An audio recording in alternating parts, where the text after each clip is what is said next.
Boa noite, a paz do Senhor Jesus, amém? Muito bom estar aqui com vocês nessa noite, e é muito bom a gente poder louvar o nome do Senhor, afinal nós cantamos, viemos para adorá-lo, né? Viemos para cantar, mas também viemos para ouvi-lo, né? Aquilo que Ele tem a falar nos nossos corações. E hoje, eu quero compartilhar com vocês algo que é uma reflexão que veio no meu coração no dia de ontem. Eu tenho um costume de, enquanto eu faço minhas tarefas no dia a dia, eu gosto de estar ouvindo alguma coisa ao mesmo tempo. Eu não sei se você é assim também. Mas eu cheguei ontem depois do serviço, cheguei em casa e minha esposa já me recebeu com uma tarefa bem grande. Vamos dobrar as roupas do quarto. Só que não é as roupas que do dia anterior ou da semana passada, da época de que nós chegamos de viagem, né? Então, era uma multidão de roupas mesmo. E eu falei, nossa, eu vou estar mexendo nessas roupas, dobrando todas elas e guardando no armário, enquanto isso eu vou ouvir alguma coisa, né? Então, abri a internet, vi um vídeo lá, e o tema já era suficiente para mim querer clicar em cima. O vídeo era bem polêmico, era, Deus existe? E na capa tinha um pastor, um agnóstico e um ateu, e eles iam conversar por volta de umas 2 horas a 3 horas sobre esse tema. Eu falei, bem, é mais ou menos isso que eu vou demorar para fazer tudo isso mesmo, então eu vou apertar o play, né? Apertei o play e comecei a assistir. E naquela conversa, o que mais me chamou a atenção foi um momento assim da discussão entre o ateu, o agnóstico e o pastor a respeito da existência de Cristo, a existência de Deus e tudo mais. Certo momento, quando estava no final de toda a conversa, uma pergunta foi feita para cada um deles, e a pergunta era a seguinte: o que seria necessário acontecer para que você deixasse de ser um ateu? E para o pastor a pergunta era ao contrário: o que deveria acontecer que fosse suficiente para que você deixasse de ser um crente?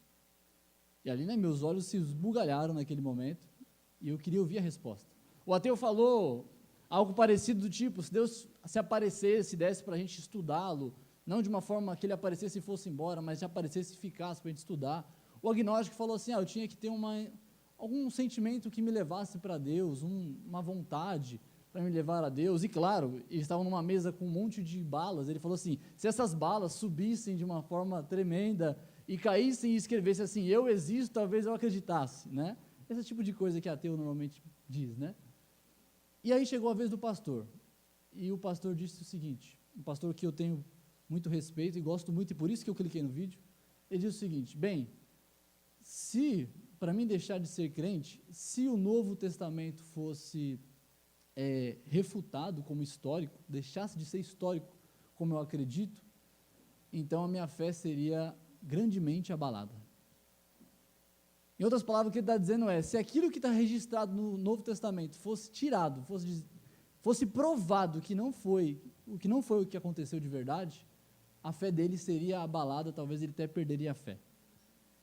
E naquele momento que ele deu aquela resposta, a primeiro momento eu até concordei, eu falei, é verdade, mas depois eu parei para pensar, mas espera aí, será que a nossa fé, ela está tão restrita a ser provada, ou então a ser ratificada como verdadeira por sistemas científicos, históricos, que validem a nossa fé? Será que a nossa fé, como é o tema que nós estamos tratando esse mês, será que a nossa fé, ela está sujeita a esse tipo de validação? Que precisa desse tipo de coisa? Porque, na verdade, nós estamos vivendo um momento onde as provas estão a nosso favor. Isso é verdade. Hoje nós temos a arqueologia que nos ajuda a entender muitas coisas que aconteceram no mundo bíblico e provando que foi, de fato, histórico, principalmente o Novo Testamento. Nós temos aí uma série de entendimentos filosóficos que nos ilustram e nos ajudam a entender como a fé cristã ela é razoável. Na verdade, ela faz muito sentido. Nós temos uma série de arcabouços filosóficos e acadêmicos que garantem a nossa fé como algo precioso. Mas houve épocas na história da igreja, há pouco tempo atrás, na verdade, que não tínhamos essas provas. E eu falei para minha esposa ontem, assim, questionando, E como é que essas pessoas, nessa época que não tinha prova nenhuma do que nós temos hoje, não tinha razões suficientes como nós temos hoje, não tinha todo esse amparato que nós temos hoje para a nossa fé, elas mantinham a fé? Como? No século XIX, no tempo do Iluminismo, a fé e a Bíblia foram colocadas de lado, por muito tempo. Por muito tempo ela foi colocada como um mito. E esses cristãos que sobreviveram e deram continuidade a esse legado, como eles conseguiram permanecer na fé, se a fé deles dependia da validação desse tipo de coisa? E então eu fui para um texto que eu já havia meditado e já havia pregado sobre ele, que nos ajuda a ilustrar um pouco sobre isso. Porque muitas vezes nós temos na nossa mentalidade, e eu vi um pouco disso nesse debate que eu falei para vocês no vídeo de ontem, que a fé é um ponto fraco do cristão. Como se a fé fosse um ponto que a gente tenta colocar só nas coisas pormenores, mas na maior parte a gente diz assim, não, isso aqui não é fé, isso aqui é fato. E assim por diante. E a pergunta que eu faço é, será que a fé é um ponto fraco meu e seu? Será que a fé é um ponto que nós devemos tentar esconder e talvez tentar trazer mais a razão do que a fé? Será que existe realmente esse ponto fraco em nós? Será que nós precisamos entender para crer ou será que nós precisamos crer para entender? E eu quero falar com vocês um pouquinho disso nessa noite, com base no que a Bíblia tem a nos dizer. Porque no passado existia uma seita chamada gnosticismo. Você não precisa gravar esse nome, mas a palavra gnosis no grego significa conhecimento, né? E os gnósticos, essa seita que acreditava que existia um tipo de conhecimento mais elevado do que todos. E esse conhecimento ele era tão especial, tão particular, tão único e especial, que quem obtivesse esse conhecimento, ele era salvo. E ele era levado a uma dimensão acima da dimensão física. E aí ele poderia viver uma vida com pensamentos e uma vida mais elevada. Essa era uma ideia que entrou no meio da igreja por muito tempo.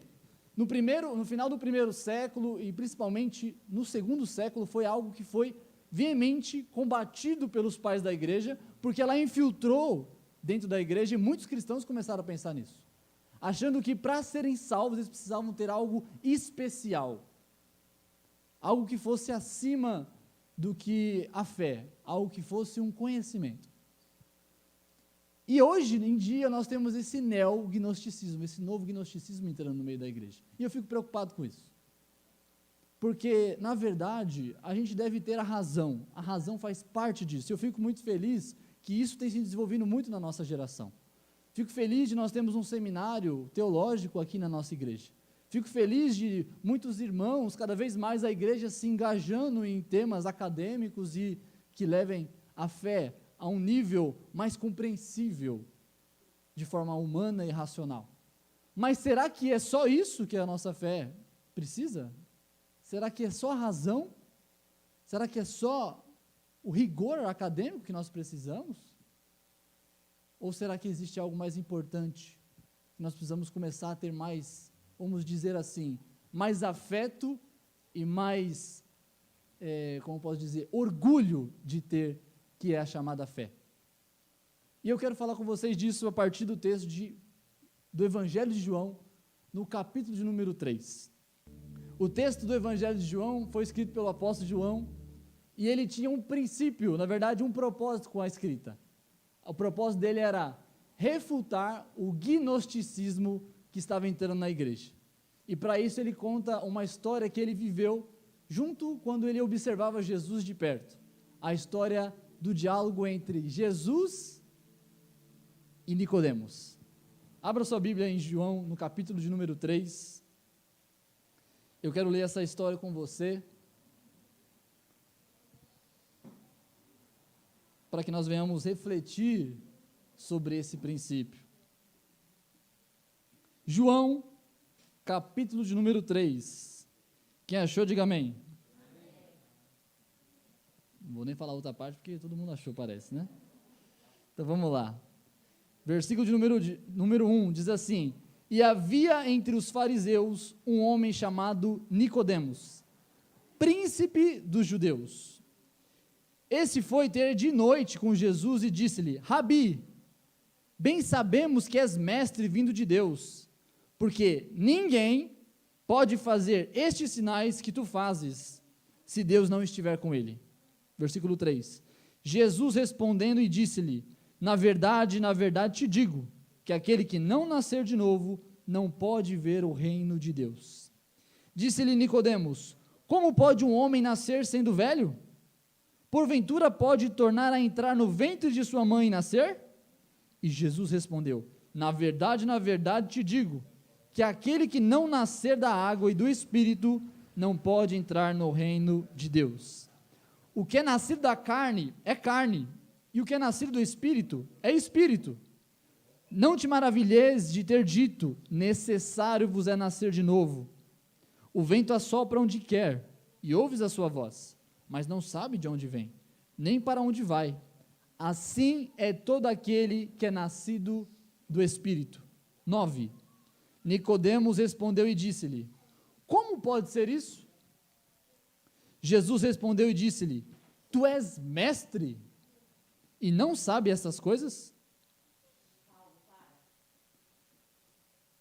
Na verdade te digo, que nós dizemos o que sabemos e testificamos o que vimos, e não aceitais o nosso testemunho.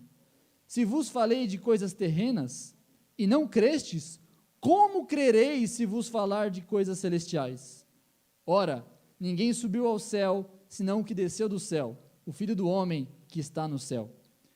E como Moisés levantou a serpente no deserto, assim importa que o Filho do homem seja levantado, para que todo aquele que nele crê não pereça, mas tenha a vida eterna. E agora o versículo mais conhecido: porque Deus amou o mundo de tal maneira que deu o seu Filho unigênito, para que todo aquele que nele crê não pereça, mas tenha a vida. Amém? Abaixe sua cabeça, vamos orar. Bendito seja o teu nome, Senhor. Te agradeço por esse momento que o Senhor fala conosco através da tua palavra. Te agradeço por esse momento onde o Senhor fala com a tua igreja. Pedimos, Senhor, esclarece-nos, Senhor, o teu texto. Esclarece-nos, Senhor, a tua palavra. Esclarece-nos, Senhor, para que possamos sair daqui edificados, com orgulho, Senhor, da nossa fé, com alegria da nossa fé, com regozijo da nossa fé em Ti, no nome de Jesus. Eu te peço isso, nos ajuda, no nome de Jesus. Amém. Glória a Deus. Queridos, o texto começa da seguinte forma: Nicodemos indo procurar Jesus. Ele procura Jesus à noite, talvez no momento onde ninguém o pudesse ver, para que ele não fosse envergonhado. Ele era um judeu, e ele não era só um judeu, ele era um fariseu. E o texto vai dizer assim que ele era um dos principais dos judeus. Alguém que estava ali e comandava. Como o próprio Jesus disse, ele era um mestre, alguém que ensinava dia após dia. Alguém que tinha o seu intelecto iluminado, vamos dizer assim. E ele chega até Jesus e fala algo interessante. Ele observa em Jesus uma evidência muito clara. Ele vê Jesus no seu dia a dia, vê os milagres de Jesus no dia a dia, ele vê que existe algo diferente do natural, existe algo sobrenatural nas ações de Jesus. Afinal, quem pode curar alguém do nada? Afinal, quem pode dar vista aos cegos simplesmente com uma palavra? Afinal, quem pode fazer um coxo andar? Somente alguém que age através do poder de Deus. Então Nicodemos chega para Jesus à noite e diz para ele o seguinte: mestre, bem sei que tu és da parte de Deus, que tu foste enviado de Deus, porque existe uma evidência. Ninguém pode fazer essas coisas sem que de Deus seja enviado. Ele tem um raciocínio lógico, ele tem uma evidência muito forte da sua fé. E agora a pergunta é: por que então Nicodemos não era discípulo de Jesus? Se ele tinha essa evidência tão clara na sua mente, se ele pôde tocar Jesus, se ele pôde ver os milagres, ele tinha todas as evidências suficientes que todos os ateus na nossa geração pedem para ter, por que ele não se converteu a Jesus então? Por que ele foi procurar Jesus à noite então? Porque nós ficamos pensando dessa forma, né? Eu fiquei pensando ontem, passou pela minha mente rapidinho, quando o ateu disse assim: é só essas balas escreverem eu existo e que eu vou crer. Eu falei assim, bem que Deus podia fazer isso agora, né, nesse momento. Para quem andou sobre as águas, amontoar um monte de bala em cima da mesa não é muito difícil, não é verdade? Mas a questão é a seguinte, será que depois de termos essas evidências e essa clareza de Nicodemos, será que ela é suficiente para nós crermos? Será que basta nós entendermos para crermos? A resposta está aqui, no texto. Não. Não basta nós entendermos, não basta ser inteligível, não basta ser suficientemente explicado. Não é suficiente. Tanto é que Nicodemos, ele não era um crente. Ele só viu uma situação que era clara. Ele só pode ter vindo de Deus. E aí Jesus vira para ele e diz o seguinte, veja o versículo 3. Na verdade te digo, que aquele que não nascer de novo, não pode ver o reino de Deus. Se Nicodemos achava que ele tinha visto o reino de Deus, porque ele tinha constatado os milagres e o acontecimento sobrenatural e uma conclusão de que Jesus tinha vindo de Deus, ele estava equivocado. Estava equivocado por quê? Porque o reino de Deus ele não pode ser visto simplesmente pela ótica da razão. A razão ela não é suficiente para ver a Deus. Ela não é suficiente para nos levar ao céu. Ou melhor, a razão e as evidências que nós temos, elas não são suficientes para nos levar para o reino de Deus. O reino de Deus é muito superior a isso. Por isso que Jesus diz o seguinte, se você não nascer de novo, você não pode ver o reino de Deus. Em outras palavras, o que você viu é algo natural. Você não viu nada além disso, porque a sua razão, ela te limita. E então Nicodemos questiona, porque na verdade Nicodemos ele está preso a uma coisa chamada lógica. Precisa fazer sentido. As coisas precisam ser entendidas na minha compreensão, no meu cérebro, no meu entendimento. Então, depois de Jesus falar que ele não poderia ver o reino dos céus, então Nicodemos questiona com a sua razão sofisticada de um mestre. Ele diz no versículo 4, como pode um homem nascer sendo velho? Porventura pode tornar a entrar no ventre de sua mãe e nascer? Olha, Nicodemos leva para o lado objetivo. Como é que eu vou nascer de novo? Se eu já sou um homem adulto formado, pode eu voltar para o ventre da minha mãe e voltar a nascer? Isso não é replicável. Isso não pode ser constatado. Isso não pode ser acontecer. O que Jesus está falando não faz sentido. O que você está ensinando não tem lógica. Até então eu dizer que o Senhor veio da parte de Deus é lógico, mas agora dizer que eu tenho que nascer de novo não é lógico. Então Nicodemos tem ali na sua frente uma barreira limitada simplesmente por ele achar que com as evidências ele podia ver o todo. Simplesmente pela razão ele poderia crer, mas não poderia.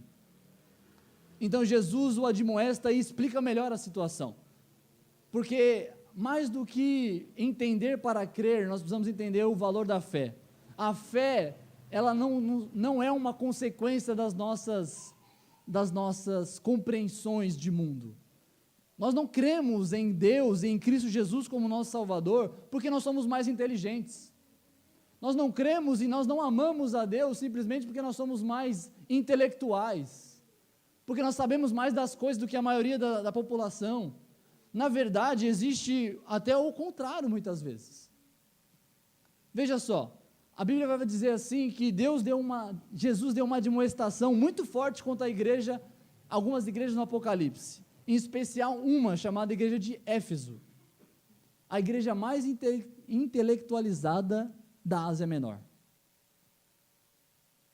A Bíblia diz assim que Jesus virou para eles e disse o seguinte: vocês são perseverantes, vocês são pacientes, e vocês constataram que os que se dizem apóstolos e não são, eles realmente não são mesmo. Vocês conseguiram ouvir as doutrinas deles e conseguiram, através do conhecimento de vocês, discernir o que é e o que não é. E ele fala isso como um ponto positivo. E ele fala ainda, vocês ainda negaram e vocês não toleraram as doutrinas dos nicolaítas. Ou seja, era uma igreja sã que era baseada na ortodoxia. O que é ortodoxia? Uma palavra bonita para verdade. Eles criam na verdade. e eles tinham o seu intelecto na verdade, mas eles perderam uma coisa que era principal, era uma coisa chamada primeiro amor. Eles tinham um exemplo de mente cristã, mas tinham um péssimo coração cristão. Porque muitas vezes nós trocamos um pelo outro, né? Conhecemos muito de Deus, mas falamos pouco com Deus. Conhecemos muito sobre Deus, mas gastamos pouco tempo com Deus. Não é sobre o conhecer apenas, não é sobre informações sobre Deus que realmente importam. O que importa é o nosso relacionamento com Ele e o conhecimento que parte a partir disso que conta nas nossas vidas. O apóstolo Paulo vai dizer o quê? Ele vai dizer uma coisa muito interessante, que o conhecimento sem o amor, ele é o quê? Inchaço. Ele incha, ele deixa a gente cheio de coisas que não são boas para nós. Agora, se nós temos o amor, e esse amor nos leva ao conhecimento, esse conhecimento se torna então edificante. O que o texto está dizendo para nós, queridos, é aquilo que o apóstolo Paulo disse: as coisas espirituais, elas são discernidas espiritualmente. Então, nós precisamos de uma ferramenta que é fundamental para mim e para a sua vida, que é uma ferramenta espiritual chamada fé. E é através dessa ferramenta chamada fé que nós podemos compreender as coisas e discernir as coisas espirituais. Isso mostra para a gente que muitas vezes a igreja pode ser intelectualmente, racionalmente, até muito fraca às vezes. Não estou dizendo que isso é uma coisa boa, bem pelo contrário, mas ela pode muitas vezes ter pouca conhecimento, mas ter muita fé, e isso levá-la ao quê?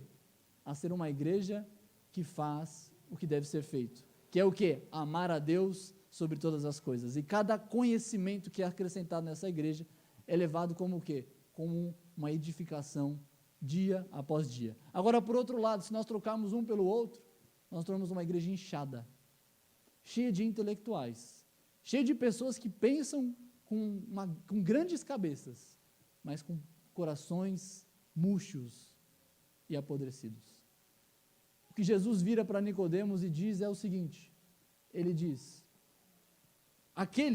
versículo 5, na verdade te digo, que aquele que não nascer da água e do Espírito não pode entrar no reino de Deus. Afinal, o que é nascido da carne é carne, e o que é nascido do Espírito é Espírito.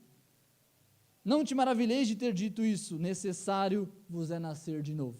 O que Jesus estava dizendo não era sobre um nascimento, sobre alguém voltar no ventre de sua mãe e depois ser gerado novamente, mas Jesus está falando sobre uma coisa chamada regeneração. O que é regeneração, queridos?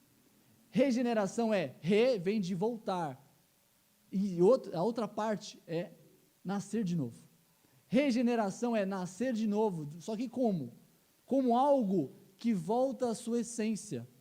Como, por exemplo, nós podemos dizer que Jesus estava pensando talvez mais, não numa mulher voltando a gerar o seu mesmo filho, mas talvez em um oleiro reconstruindo um vaso que já havia sido quebrado. Quando os oleiros pegavam e estavam fazendo os seus vasos, você pode ver isso, por exemplo, em Jeremias capítulo 18, eles estão fazendo o seu vaso, amoldando ali os seus vasos de barro, de argila, quando de repente o vaso quebra. E o que eles precisam fazer? Um processo que é simplesmente muito parecido com regeneração. Eles pegam aquela argila que se perdeu, eles moldam ela novamente e fazem um novo vaso, um vaso melhor.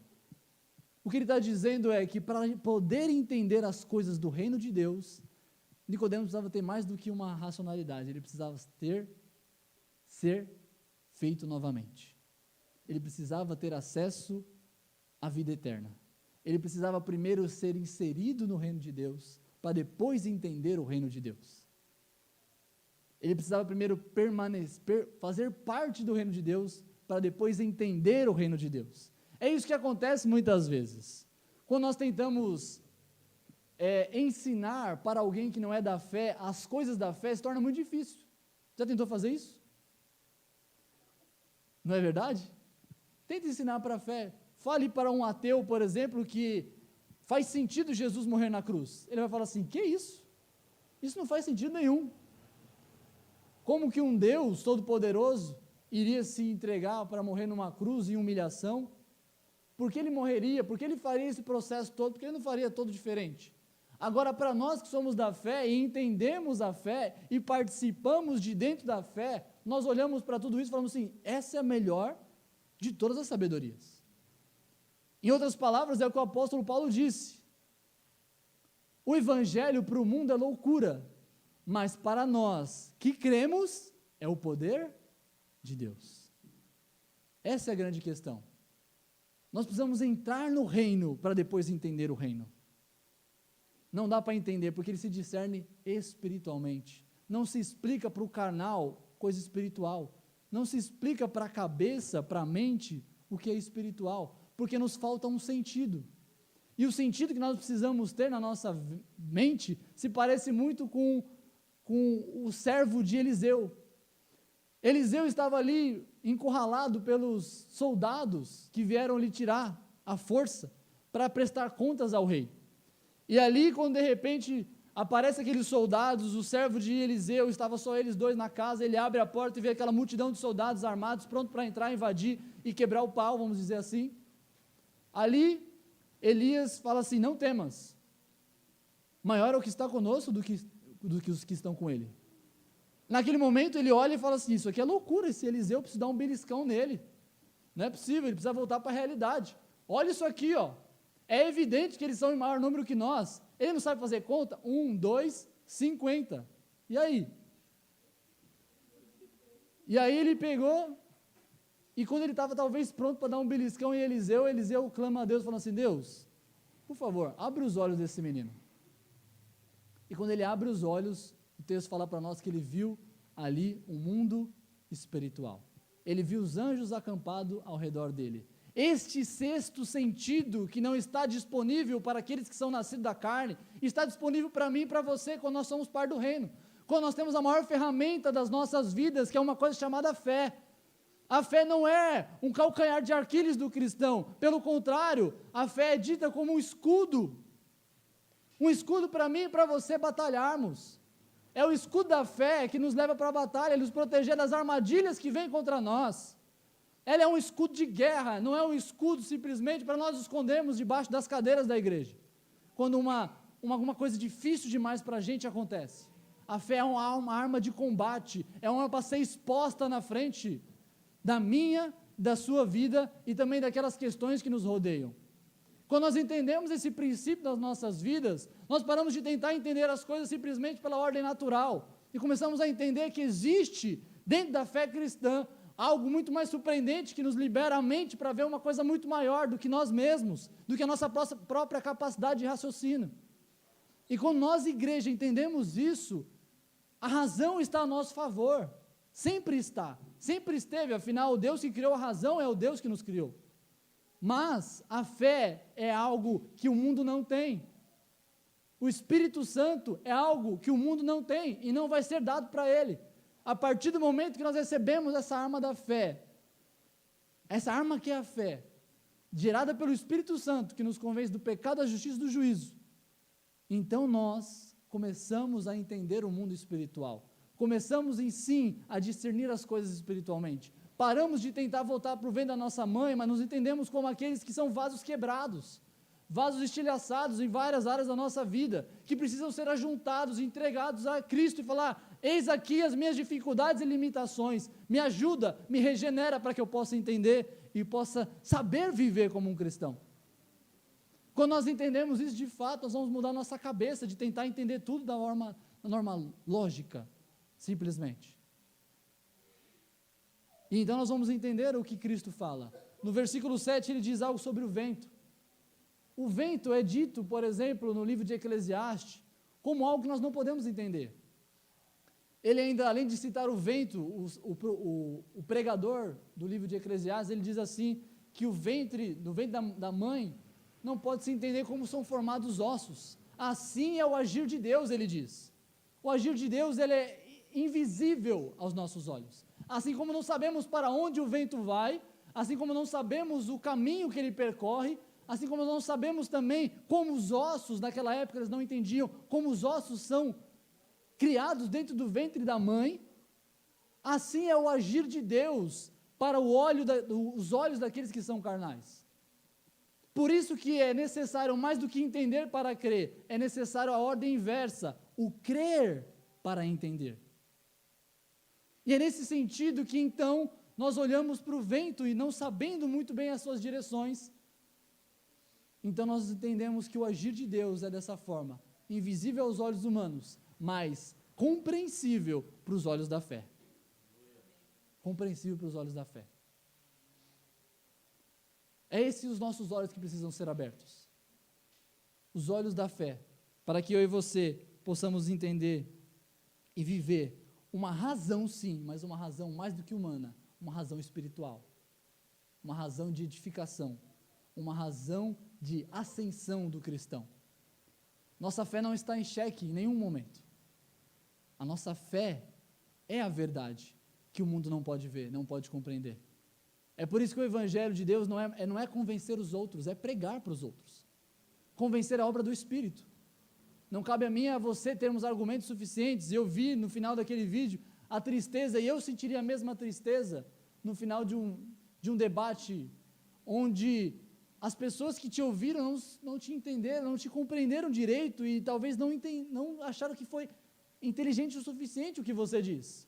Já tive casos em Valparaíso de consolar um dos irmãos nossos lá de Valparaíso, que tentou veementemente com as suas forças intelectuais mostrar a razão da fé, para que através dessa razão da fé não fosse uma proteção para a sua vida, e fosse ali algo que lhe trouxesse edificação, mas como algo que ele tentasse convencer, e ele foi frustrado, porque não há uma arma tão valiosa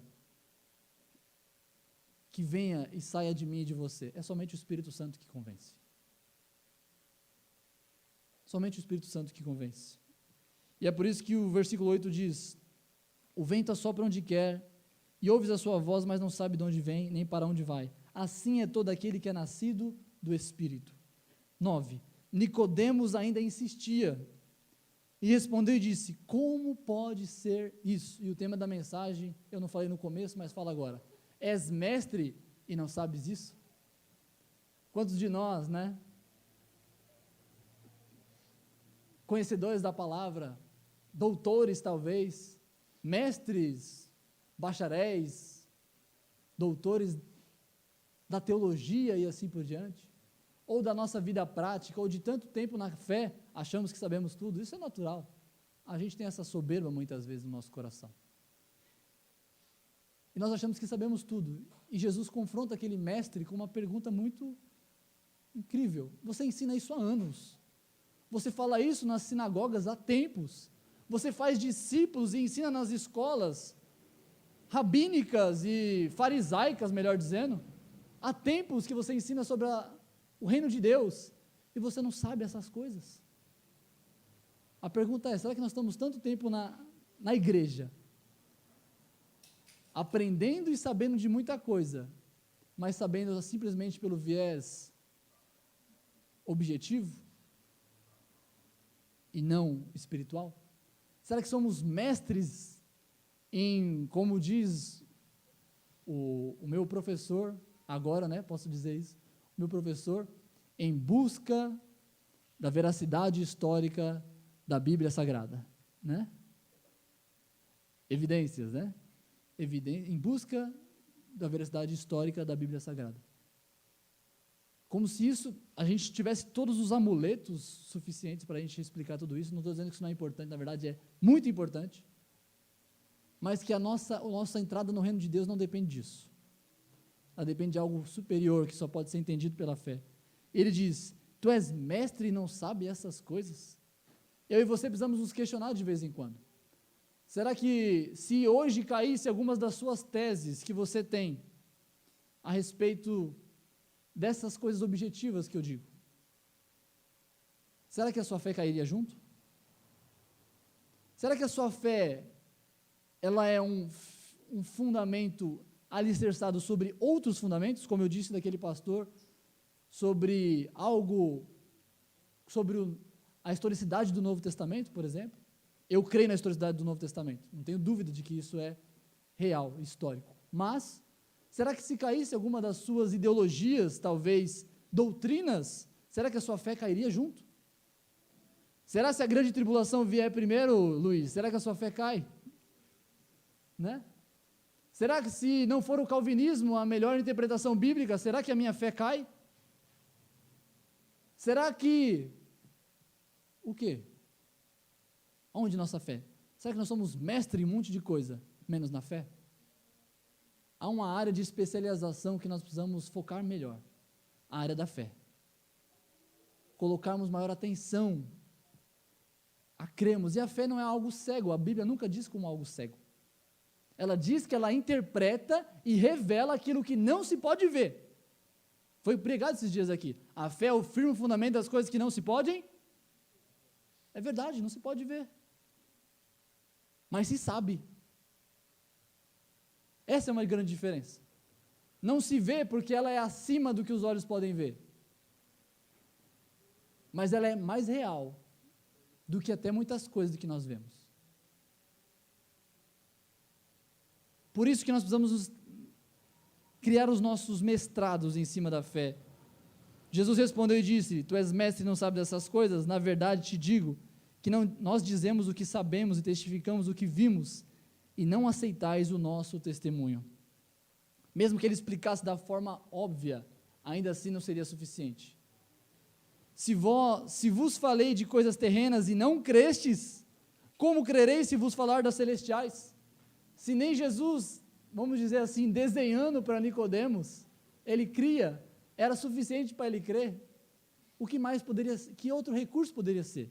Só existe um recurso, a fé. Versículo 13, ora, ninguém subiu ao céu, senão o que desceu do céu, ou seja, o Filho do Homem, que está no céu. Jesus, essa é a verdade. Ele diz, você só pode entender isso pelo viés da fé. Como? Eu vim de Deus para a terra. Eu não vim do céu porque eu fiz milagres, porque qualquer um pode fazer milagres, vamos dizer assim.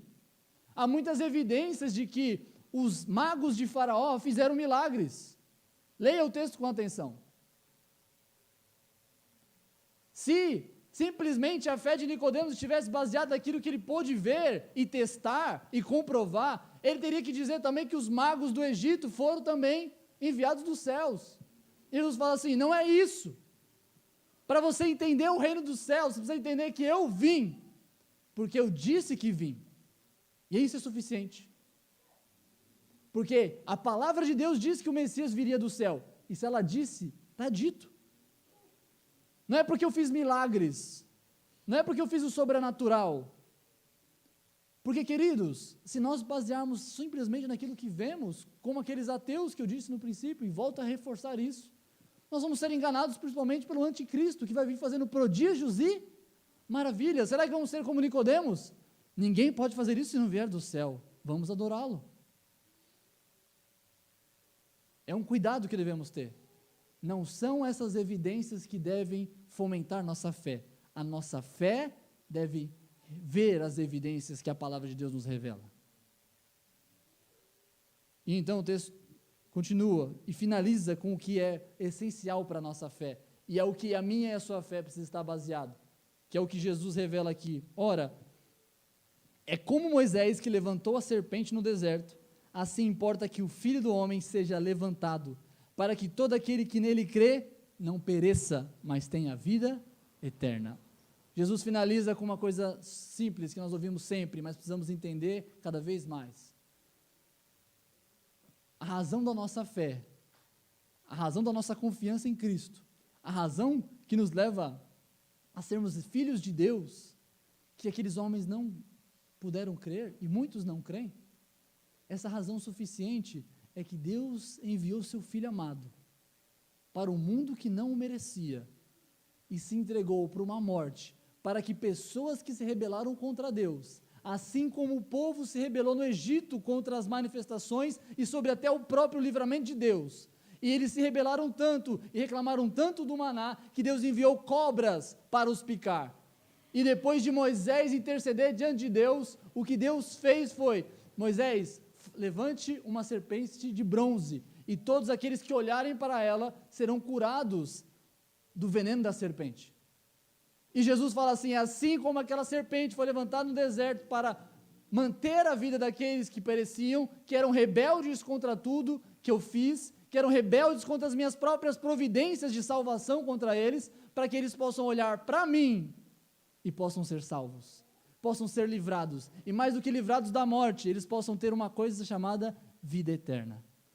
A nossa fé, queridos, é o firme fundamento daquilo que nós não vemos, mas ela é a realidade das coisas que nós possuímos em Cristo Jesus. Ela é a realidade de que nós fomos salvos de verdade, porque olhamos para aquele que foi levantado no madeiro como maldição, para que a nossa maldição fosse tirada. Assim como o veneno da serpente é usado como antídoto contra o veneno dela mesma, assim Cristo se fez maldição, para que a minha e a sua maldição fosse tirada de uma vez por todas.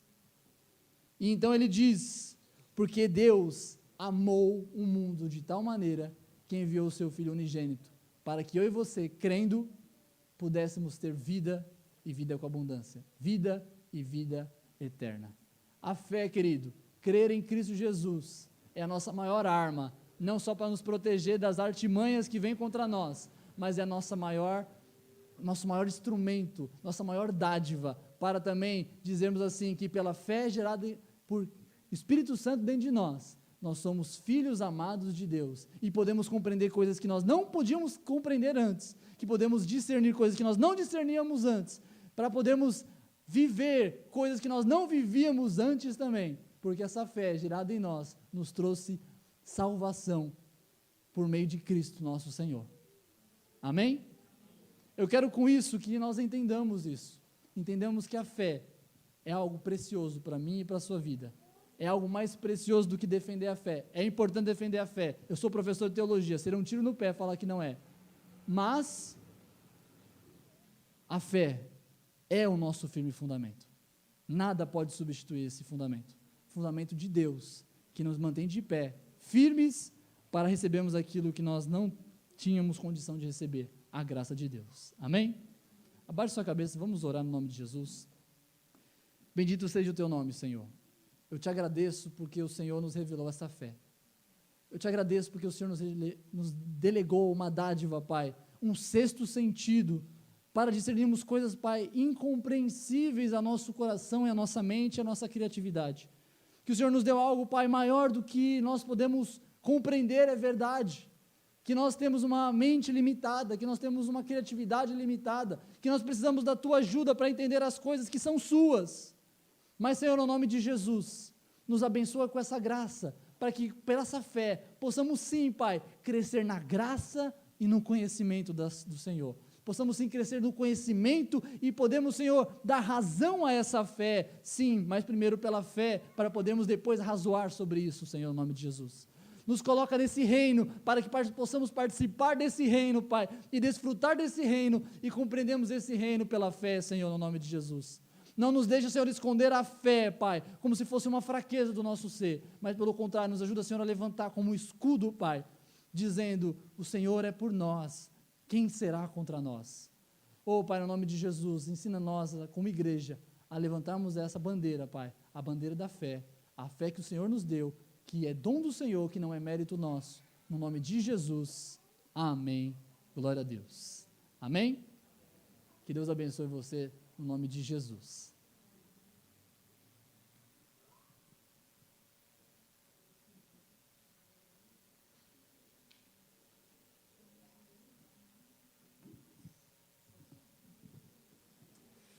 Glória a Deus, rica palavra, essa palavra com certeza daria o resumo de tudo que nós temos entendido por fé durante esse mês de fevereiro, onde nós estamos estudando e entendendo a palavra de Deus nesse assunto fé.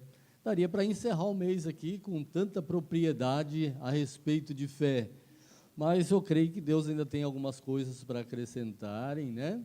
Entre elas temos mais três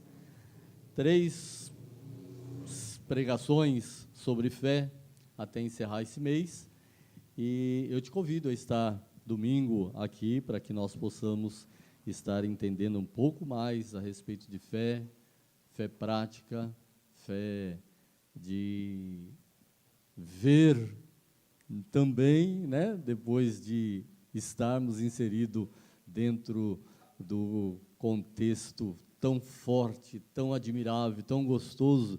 Quando o pastor Caleb pregava ali, eu estava meditando nisso, como é gostoso você hoje fazer parte do reino de Deus, e dentro do reino de Deus você conseguir enxergar tudo isso, não intelectualmente, mas por fé, sabendo que isso é bom e isso é tão salutar para vivermos uma vida tranquila na esperança da volta do Senhor Jesus, que em breve virá buscar a tua igreja e viveremos eternamente. Amém. Nós estamos encerrando. Você terá a oportunidade de estar contribuindo com as nossas crianças, com este lugar, e se você separou sua oferta com amor, com alegria, hoje à tarde eu vivenciei um momento tão gostoso, em que duas crianças fizeram uma vaquinha, porque elas chegaram à seguinte conclusão: se eu der só a minha moedinha e escrever no envelope, vai ficar mais caro o envelope do que a minha moedinha. Então, o que eles fizeram? Juntaram duas crianças e puseram no envelope para poder falar assim, não, agora pelo menos fez jus escrever no envelope. Eu achei muito lindo isso aí, hoje à tarde. Possivelmente a irmã Ruth depois vai ver esse envelope lá dentro do gasofilácio. E é interessante a fezinha da criança, já desde pequena, apresentando ao Senhor com alegria aquilo que Ele tem nos dado em abundância para vivermos, né?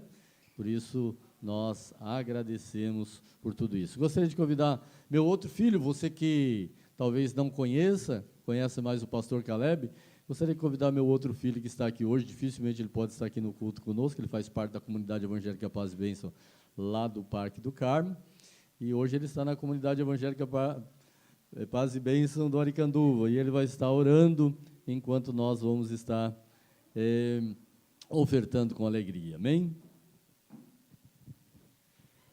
Senhor Deus, nós te agradecemos, ó Pai, por esse dia, pela oportunidade de podermos ofertar, dizimar na sua casa. Obrigado, ó Pai, por nos usar, ó Pai, para fazer as suas obras, ó Deus. Que o Senhor coloque temor e amor no coração de quem vai administrar essas ofertas. Que seja, ó Pai, para benefício do seu reino, benefício dessas crianças, ó Pai, benefício desse lugar, ó Deus, que a sua palavra possa chegar a muitos lugares através da vida desses pequeninos, ó Pai. Em nome de Jesus, abençoe cada administrador, cada colaborador, cada pessoa que trabalha nesse projeto, que o Senhor possa, ó Pai, encher com o teu Espírito, dar a direção correta, Pai, para a vida dessas crianças, em nome de Jesus. Amém. Olha, Deus, estamos encerrando. Domingo, então, 8h30 da manhã, café da manhã com o tio Luiz. E depois, às 8:50, nós teremos, então, o pré-início do nosso culto matinal de domingo, e que também teremos uma breve assembleia nesse domingo agora. Minha Yasmin tem um recadinho rapidinho para as crianças. Amém. Então, olha, crianças, agora a tia Yasmin está voltando aí de férias, longas férias, né, tia Yasmin? Longas férias, 60 dias de férias. Que férias é essa? Então, crianças, domingo, nós teremos, então, a EBD infantil. Vocês vão poder estar aprendendo com a tia Yasmin coisas tremendas da palavra de Deus. Amém? Vamos ficar em pé, agradecendo a todos vocês, todos os nossos amigos, à distância e presencial. Que Deus abençoe rica e abundantemente todos vocês, em nome de Jesus. No amor de Deus Pai, na graça de nosso Senhor e Salvador Jesus Cristo, na comunhão e na consolação do Espírito Santo, que está aqui conosco e com todo o seu povo sobre a face da terra, hoje e eternamente. A igreja diga bem forte, amém. Cumprimentáveis mutuamente com a paz e a bênção do Senhor Jesus.